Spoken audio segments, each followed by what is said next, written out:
L'amour divin est lié par une loi. L'amour a une loi en ce qui concerne Dieu. L'amour de Dieu est gouverné par une loi. L'amour de Dieu est gouverné par la loi de la gloire de Dieu. Et il ne peut montrer son amour que dans la mesure où ce sera pour sa gloire. Il est gouverné par cela.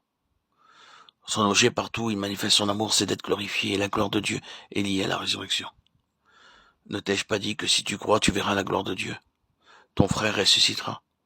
La gloire de Dieu se trouve dans la résurrection, et c'est pourquoi l'amour demande que tout arrive à la place où seule la résurrection pourra résoudre la situation. Non pas une guérison des choses, non pas une amélioration du vieil homme. Il y a encore dans ce monde une foule de personnes qui pensent qu'il y a dans l'homme quelque chose qui peut contribuer à la gloire de Dieu, et que le christianisme ne consiste qu'à développer dans l'homme ce quelque chose pour la gloire de Dieu.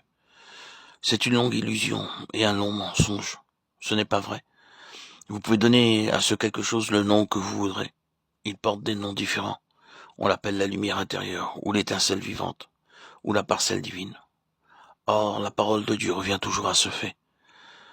Je commence à zéro, et zéro pour moi signifie que je ne puis contribuer à rien. Tout doit venir de Dieu. Le fait même que le don de Dieu, c'est la vie éternelle, signifie que nous n'avons pas cette vie avant qu'elle nous soit donnée. Nous sommes aveugles jusqu'à ce que Dieu nous donne la faculté de voir. Nous sommes morts jusqu'à ce que Dieu nous donne la vie. Nous sommes infirmes et sans espoir jusqu'à ce que Dieu fasse pour nous et en nous quelque chose que nous n'aurions jamais pu faire. À moins que Dieu ne fasse cette chose nécessaire, à moins que cet acte ne s'accomplisse, nous sommes là sans vie. Spirituellement, c'est ce que nous sommes. Nous ne pouvons contribuer à rien. Nicodème, tu n'as rien à donner. Il faut que tu naisses de nouveau. Je ne puis t'accepter au point où tu t'approches de moi. Femme de Samarie, tu n'as rien à... et tu le sais. Et le confesse. C'est là que je commence. Homme de Bethesda, tu ne peux rien faire, et tu le sais. Tout dépend donc de moi. Si jamais quelque chose s'accomplit, cela viendra de moi. Lazare, que peux-tu faire maintenant, et que peut-on faire de toi? Si je n'interviens directement comme venant du ciel pour faire quelque chose, il n'y aura que corruption. Oui, c'est une des grandes leçons que vous et moi, nous avons à apprendre dans l'école de Christ, à savoir que pour sa gloire, Dieu commence à zéro, et Dieu prendra la peine de nous faire comprendre, par son esprit, que nous sommes à zéro, c'est-à-dire qu'il nous amène consciemment à zéro, et nous fait réaliser que tout est en lui. Nous le voyons, c'est toujours la fin qui gouverne Dieu, et la fin, c'est sa gloire. Reprenons encore ce mot dans cet évangile, la gloire de Dieu en relation avec Christ.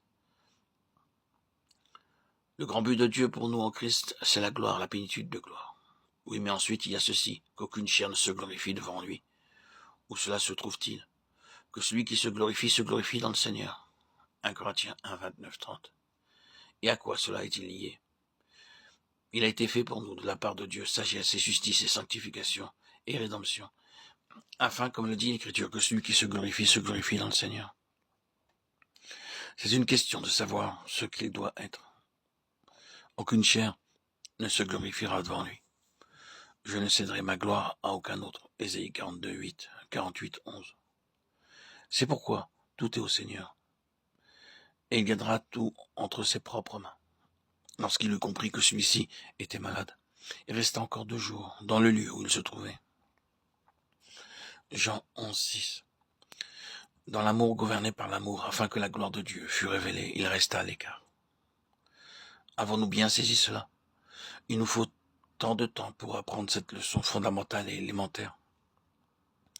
Nous nous cramponnons encore à l'idée que nous pouvons produire quelque chose et tous nos jours misérables ne sont que le résultat de cet espoir, que nous avons encore le pouvoir de donner quelque chose au Seigneur.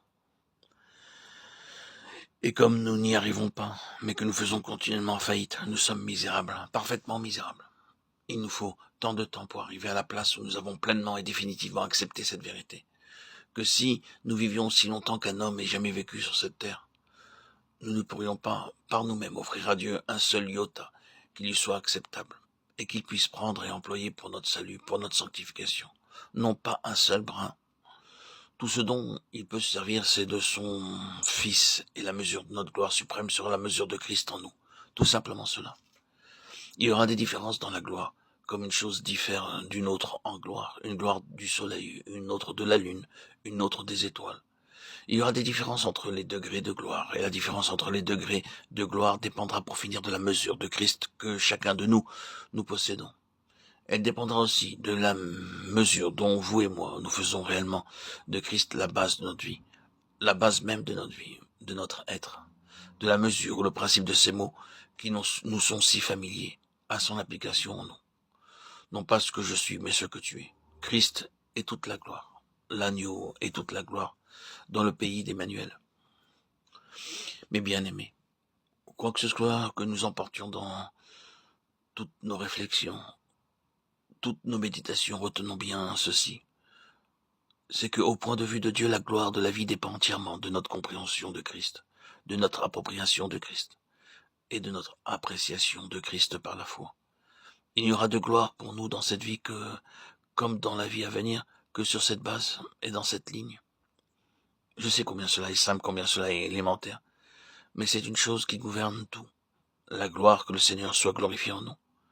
Pour y avoir une chose plus grande que celle-là, que le Seigneur soit glorifié en nous. La gloire de Dieu est liée à la résurrection, et la résurrection est seulement et uniquement la prérogative de Dieu. Si donc Dieu doit être glorifié en nous, nous devons, vous et moi, vivre de lui qui est la résurrection et la vie, de jour en jour, et le connaître comme la résurrection et la vie, à mesure que nous avançons dans notre vie.